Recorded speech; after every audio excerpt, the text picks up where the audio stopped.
only a few weeks left of 2025, and already Canadians are worried about how they'll be able to afford food, debt, and housing costs next year. The financial fears come as the Bank of Canada announces it's holding rates steady. CTV's Annie Bergeron-Oliver has that story. The malls may be busy, but this year many Canadians are focused less on presents and more on presents. Me and all my friends make gifts for each other, and I feel like that makes it so much more lasting, and it's not like a cost worry thing in the holidays. This holiday season, economic anxiety is high. According to a new Nanos report, 42% of people rank grocery prices as their top financial concern. 17% say their biggest concern is personal debt. 16% housing costs, 8% job security, and just 8% say they have no financial concerns. You roll all that stuff up, and it's interesting, just paying for the groceries being the top concern that people think that they're going to have when it comes to 2026. So it's pretty basic. The financial stress being tied to uncertainty around tariffs and the high cost of living. If it was me, we'd be vegetarian, but I have good Canadian hockey players. They like their meat, milk, and cereal. And for those wishing for prices to come down, the Bank of Canada says that would actually be bad news. If we were to try to push the whole price level down, that would cause a severe recession in Canada. Nobody wants that.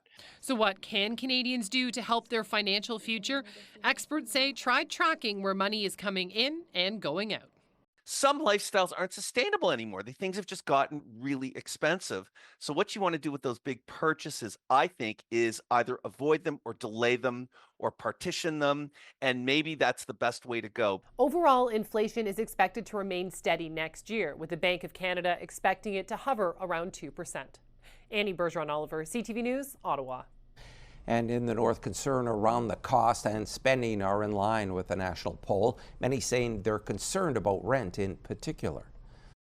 Keeping up with everyday payments, groceries, living expenses are getting a little too high for everyone, I think. That's basically it. Just the average. Just the average everyday. That used to be a little bit more affordable that aren't anymore. Well, rent is insane. Like even to rent a one-bedroom studio apartment, they want $900. I'm on ODSP, I get 15. What can I live on? Well, most of it is everything is so expensive nowadays. By the time you pay your rent and buy groceries, most people don't have money to shop like they used to. I think for the majority of people kind of in my age group, mid to late 20s up into their 30s, is really just making sure that they have enough money until their next paycheck to make sure that they can have rent and food on the table, especially for those that have family or have people that they have to support. A new survey shows that Canadian parents are feeling the holiday shopping stress. In an Interact survey, 3/4 of parents said that creating a magical holiday for their kids is a top priority, but 2/3 say rising costs are making it harder for them to manage their holiday spending. 1 in 5 say they're relying on grandparents to help them provide that holiday cheer. 1/3 of parents say their grandparents spend more on gifts for their kids than they do.